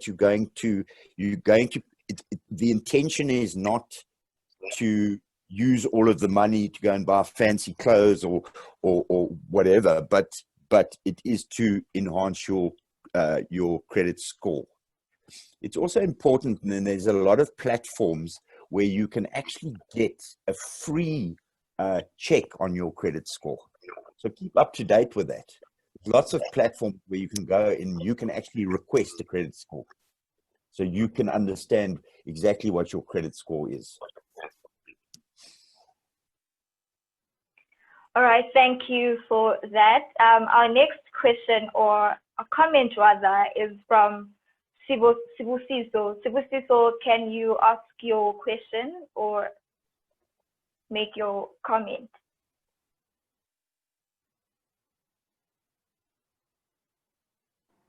Hi, can you hear me? Yes, I can hear you. Yeah. Okay, no, earlier on, Mark was talking about that you must let your money work for you. So I just wanted to know if maybe he can elaborate further on the tools and techniques that one can use to let the money work for you. Thank you. Sure, Sivuyisiwe, thanks for that question. I think you've got to understand, when is your money working for you? So your money is working for you when it is creating interest or it's creating income. Okay. So an example perhaps of your money working for you would be an investment where you are getting a return on the investment. Okay. You're getting growth, or you're getting interest or income. So, for example, and I'll give you an example of one of the things I do, or what I have with some partners, is we've invested in property, but property that generates income. So like almost like a house share, where you might have 5 or 6 professionals living in the same house. They're single, but they want a relatively reasonable place to live, but they don't want the hassle of actually going and signing, getting their own flat or whatever. Now, that property then generates income. So in other words, that money is working for you because it is creating income. I hope that answers your question.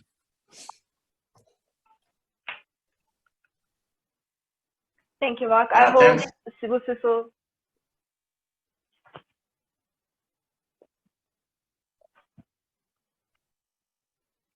I hope Sivuyisiwe's question was answered. And our next and final question, because of time, is from Mam Lorraine Dlamini Mphahlele, and Ukuku's going to ask this question on her behalf. Hi, thank you for the opportunity. So the question is, and I would like to point this to the whole panel perhaps, is why is it so much easier to secure vehicle debts, but it's a lot harder to secure financing for property? Thank you.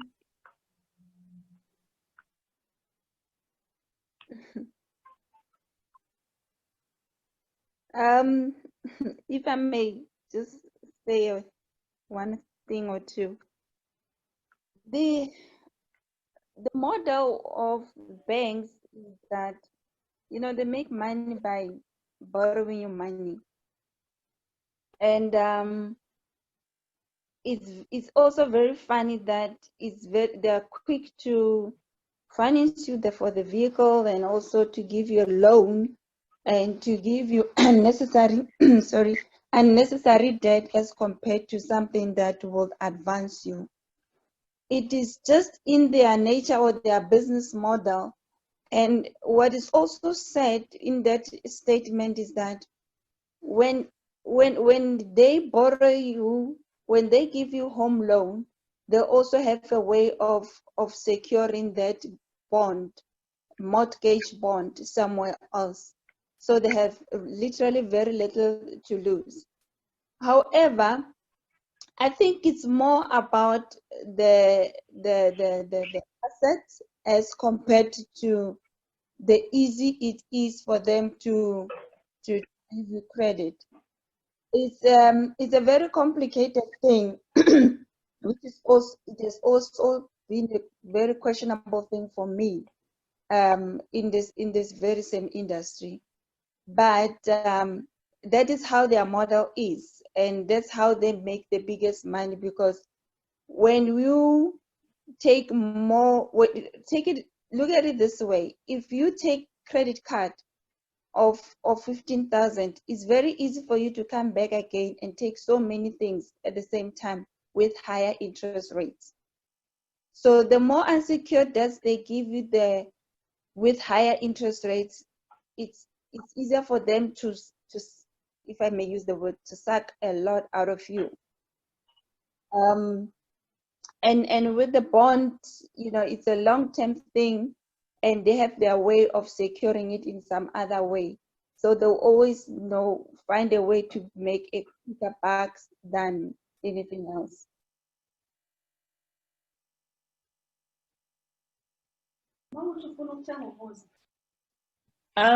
I think for me, the reason why it's easier to buy a car than it is to buy a house, firstly, it's the quantum. Usually the value of the house is a lot more than the value of a car.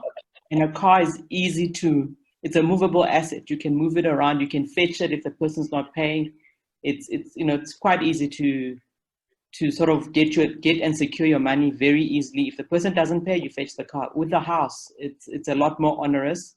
You're wanting to make sure that that person is able to pay, and that you, as a bank, literally you double what you borrow that person because of the high interest rate. So they need to make sure that you are actually good for the money, and that they will get the pound of flesh and more from you over a period of time. With a car, you can get a car today, get a car tomorrow. You can buy as many cars, but with a house, it's a very serious purchase. And I think it's a very profitable business for the bank, and they need to make sure when they when they bring you in to become a bond payer, that you are able to pay it, and that they're able to secure that funding month after month. So I think for them, for it to be profitable, they need to make sure that you're good for the money. Whereas with a car, look, they can just fetch it if you don't honor your obligation.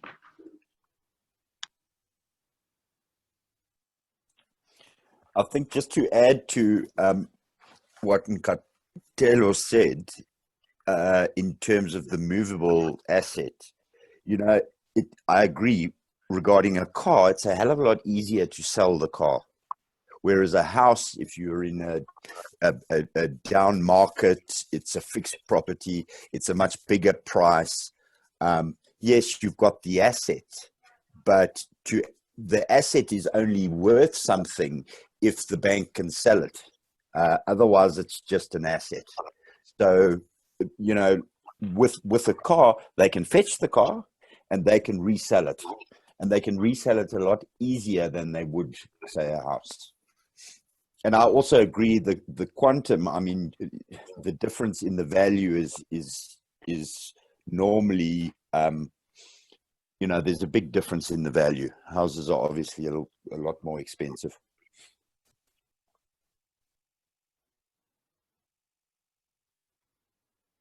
Right, thank you for all the answers. I will now ask I think we have time for 2 more questions that our participants want to ask. The next question is, what role does black tax play in the indebtedness that most blacks coming from a place of lack find themselves in? How can we avoid such? And I would like Nkateko to answer this question. Thank you for that question. For me, with black tax, I make sure that if I'm going to be in a position where I'm assisting a family member to get ahead, it needs to be a cost that will enable them, that in future they're able to take care of themselves. I'm happy to fund anybody in my family for education, to better themselves, to start a business, but I refuse to fund you to pay for your electricity meter, to pay for your fashion clothing account. So a recurring expense for me is a no-no. So I think with black tax, you need to speak to your family and make it something that's got also, like we were saying before, a start and an end. And what is the means to an end? It can't just be almost like a debit order that's endless. Unless, of course, it's your mother or your father, I think that's fine. But anybody else within the family, for me, if you're borrowing money or you're wanting money from me, it will either be a gift and that's it, once off, to help you to progress yourself, not for you to have a good time. So it really needs to be something that's managed to say, look, I can help you, but how are you going to help yourself as a result of me helping you? And how do we work together so that in terms of this black tax, we minimize it together? So that you start working, I start working, I contribute half and you contribute half, whatever the case may be, there needs to be a plan. It can't just be an endless loop of money leaving your account. So that's how I manage it with black tax. And it is important that we help each other out, but help each other out with a purpose in mind and a plan in mind to enable so that we're all able to do for ourselves, as opposed to, like I was saying before, standing there with a begging bowl. We need to be enabled and to do better, to help each other get a leg up around black tax. Thank you so much, Nkateko. And now our last question is from Hope. Hope, can you please ask your question?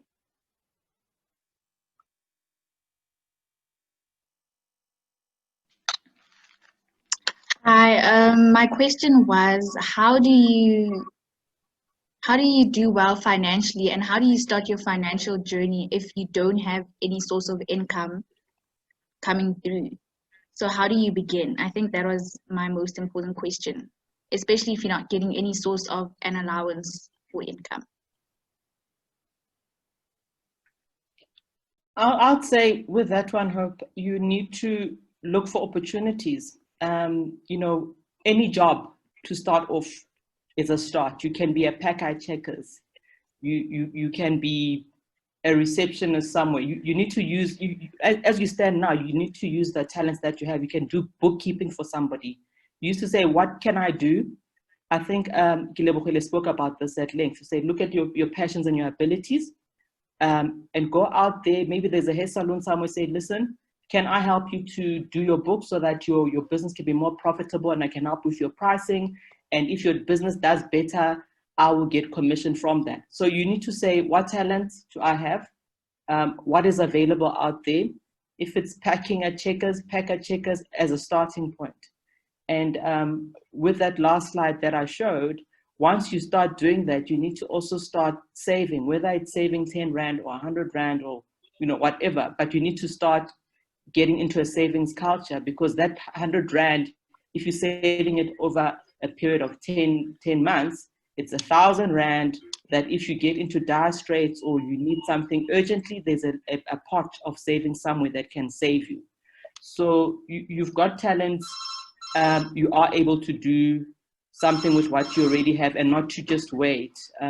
When I was a student, my parents were able, but I still went out there and I found a job as a reception at what was then Health and Rackets, a receptionist. I was selling shoes at Marcelo's Shoes. I was working at Starford, I was working at Woolworths, just to earn my own money, as well as to make sure that I create a track record for myself.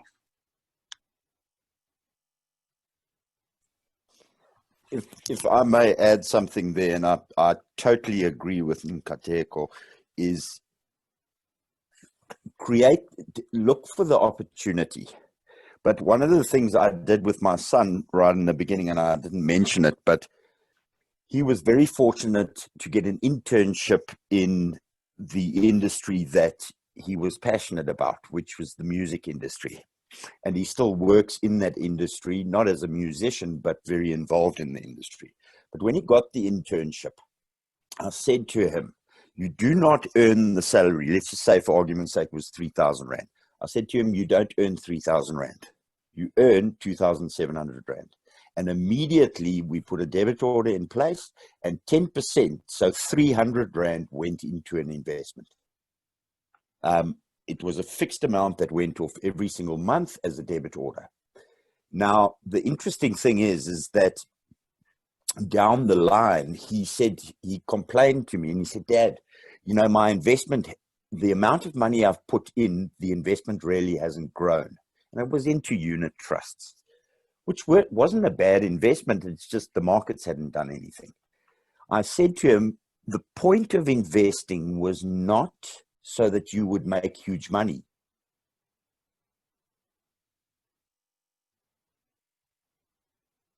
Yes, it would be nice. But the point of, getting to that savings culture, that's very important. So whatever you're earning, take some of it, put it away. Sorry, just to add one more thing. I'm sitting here with Lorraine, which most of you know. She just added that another source of, creating opportunities would be to volunteer in an area in which you have interest. And more often than not, in a volunteer situation, if you're excelling in what you're doing, if at all there's an opportunity or an opening, you've already built a track record for yourself. They know who you are. You will probably be the first person that they then turn to say, you know what, you've been volunteering with us for so long. Come through and we consider you for the opportunity. So it's paying it forward, saying I'm doing something now for something that I can potentially get into the future, but I'm not hedging my bets that if I volunteer, I'll definitely get something. So it's all about that mentality of paying it forward, doing something without having an expectation that it's going to yield something for you immediately. It will definitely yield something for you in the future. In your CV, you'll have a line item that says you are volunteering for a certain thing and you've got that skill and you're building a skill set for yourself. There's nothing worse than having a CV that just has the fact that you've got a degree. Okay, that's nice. So what? What does that tell me about you? Are you a team player? Can you manage projects? Can you type out stuff? Can you do a presentation? Can you work with Excel? What are the skills that you have? Even babysitting your siblings, write that into your CV. That's volunteering at home. So I know that you can be trusted with children. So that's a skill that someone can see. Teaching during this COVID, teaching your siblings. Now you're like a tutor. I mean, I think Kilobokle spoke about that as well. You're putting that onto your CV. So you need to have a mindset of abundance. Not to say, if I do this, what will I get back? Just do something and the universe will definitely return something back to you in the future. But you don't know the timelines for that. But just by doing that, you will be attracting abundance into your life. I think just to add on that, looking also at it, positioning yourself for the opportunity as well, I found to be very important as well. Because when you don't have an income, I think looking at the root problem is you don't have an income because you don't have something of value that you can offer to get an income, or rather that, like Kateko was saying, you don't have the eye or the eye of abundance to see what you already have, which you can use to then create that income. Like I said earlier, you need to find problems to solve, right? Going to volunteer is saying there's a staffing problem. You're going there to help solve the problem. It's not like making money instantly, but it's positioning you to make money in future, like she mentioned.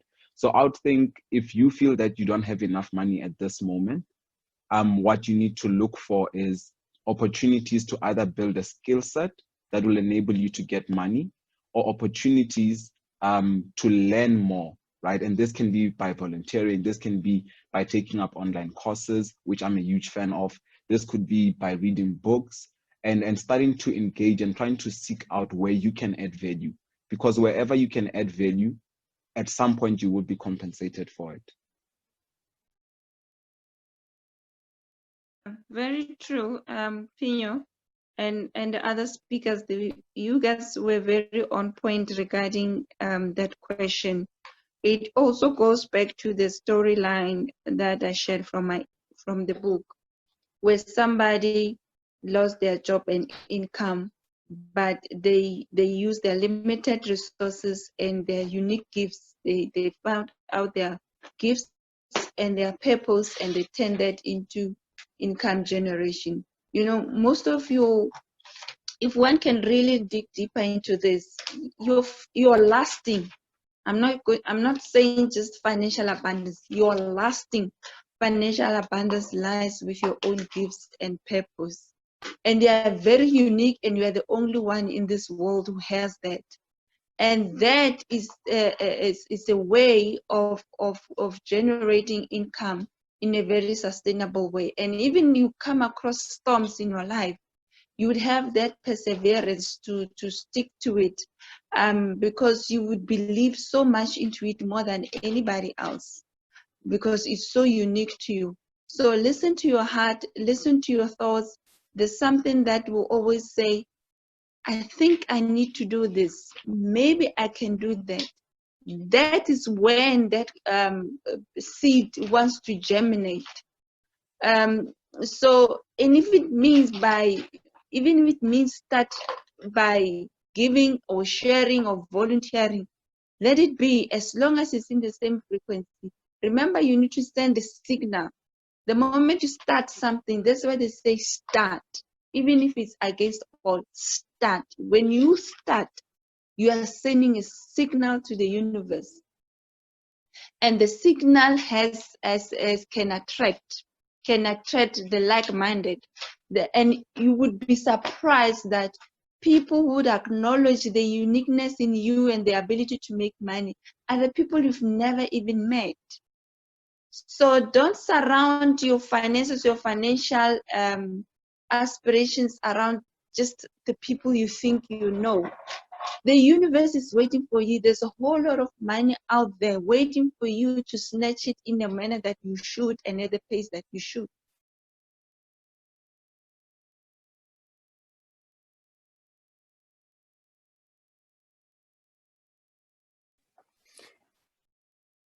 If I can give just a last few words, which I think links on to what Phenyo said, what Nkateko said, what Kelebogile said, is the universe rewards gratitude. So that mindset, if you are grateful, you will receive. That energy comes back. The second thing is, remember that necessity is the mother of all invention. So look for that necessity and you will find the opportunity. And the last thing is do what you love. I always say this to my children: do what you love. There are too many people in the world that go to work, get a salary, and they spend their entire life doing stuff that they are not passionate about, simply so they can get a paycheck. So do what you love, the money will come. Yeah, that's the last thing I wanted to just add. I thank you so much to our panel for all of the questions that were answered. We would have loved to take more questions, but unfortunately, time is not on our side. But we do hope that all of you have learned a lot from today's engagement. I know I certainly have. And it all boils down to fixing your mindset in getting started. I will now hand over to Lufelo Sohone to do the vote of thanks.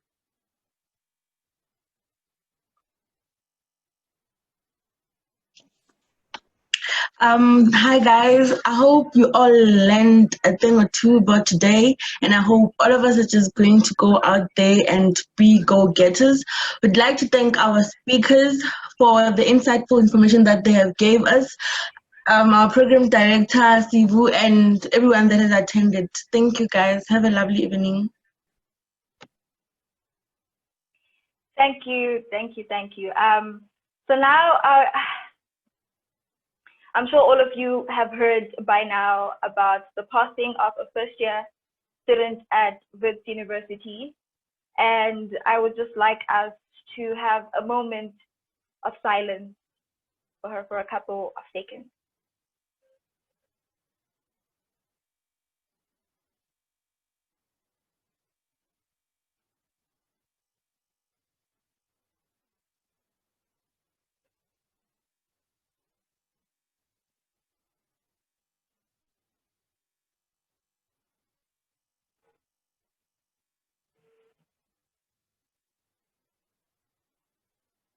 Thank you. So that was it for today. Thank you to our speakers for joining us. I'd like to bid farewell to all our speakers. You may now leave the seminar. Thank you so much. And do any of our speakers have any last words that they'd like to say to all our participants? I'd just like to say a very big thank you. I really appreciate the fact that you've included me in this, and I hope that I've added some insight, but I feel extremely honored that you have included me. So thank you very much. Yes, also like Mark, I'm also feeling very privileged to have been able to speak to you, and hoping that the words that we shared and the messages that we shared with you, that it has inspired you and given you a mindset shift, or at least to move towards that. So I'm hoping that we will all be linking up on social media, and any more questions that you may have, I'm more than willing to look at those. I think I will work through Google for anyone who feels that there are questions that they would have loved to have asked but had no opportunity. Thank you to the fellow speakers, amazing speakers. Phenyo, you're phenomenal. I'm very inspired by you. Congratulations. Mark, thank you very much for the aligned thinking that we have. And yeah, thank you to this young lady who was the program director, Sivuyisiwe. You are phenomenal. You are just amazing and just so beautiful. Thank you very much for everything. Thank you to ABASA for the opportunity and the platform, and please continue from strength to strength.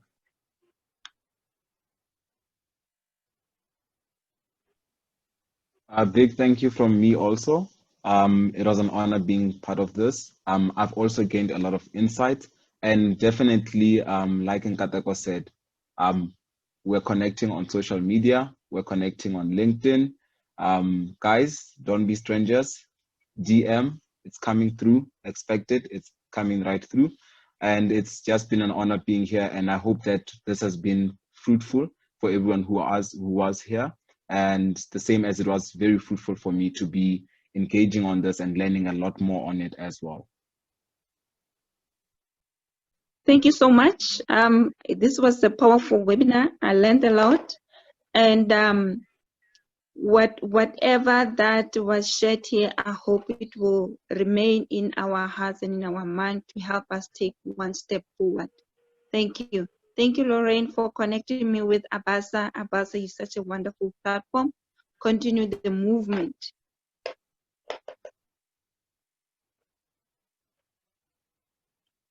Thank you once again so much to all our speakers. Now, before our attendees leave, we have an event poll that we'd like everyone to fill out. So may everyone just please fill in the poll before leaving the meeting. Thank you.